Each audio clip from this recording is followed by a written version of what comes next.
Middle class కి కొలమానం డబ్బేనా? కాదు, మైండ్ సెట్. చాలా మంది మేం మిడిల్ క్లాస్ వాళ్ళం, మా లైఫ్ ఇలాగే ఉంటుంది, మాకిది సాధ్యం కాదు, మా దగ్గర డబ్బు లేదు కాబట్టి మేము ఈ రిస్క్ తీసుకోలేం అనుకుంటారు. ఎవరు చెప్పారు మీరు మిడిల్ క్లాస్, మీరు ఇలాగే ఉండాలి అని? మిడిల్ క్లాస్ వాళ్ళకి డబ్బు తక్కువే కావచ్చు, కానీ ఆలోచన ఎక్కువ.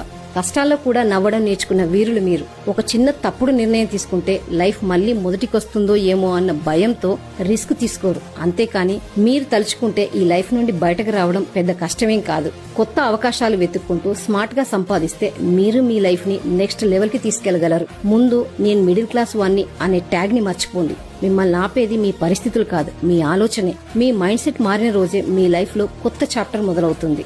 జీవితం మారాలంటే స్టేటస్ కాదు, స్టాండర్డ్ పెంచండి. మిడిల్ క్లాస్ కి కొలమానం డబ్బేనా? కాదు, మైండ్ సెట్. చాలా మంది మేం మిడిల్ క్లాస్ వాళ్ళం, మా లైఫ్ ఇలాగే ఉంటుంది, మాకిది సాధ్యం కాదు, మా దగ్గర డబ్బు లేదు కాబట్టి మేము ఈ రిస్క్ తీసుకోలేం అనుకుంటారు. ఎవరు చెప్పారు మీరు మిడిల్ క్లాస్, మీరు ఇలాగే ఉండాలి అని? మిడిల్ క్లాస్ వాళ్ళకి డబ్బు తక్కువే కావచ్చు, కానీ ఆలోచన ఎక్కువ. కష్టాల్లో కూడా నవ్వడం నేర్చుకున్న వీరులు మీరు. ఒక చిన్న తప్పుడు నిర్ణయం తీసుకుంటే లైఫ్ మళ్లీ మొదటికొస్తుందో ఏమో అన్న భయంతో రిస్క్ తీసుకోరు. అంతే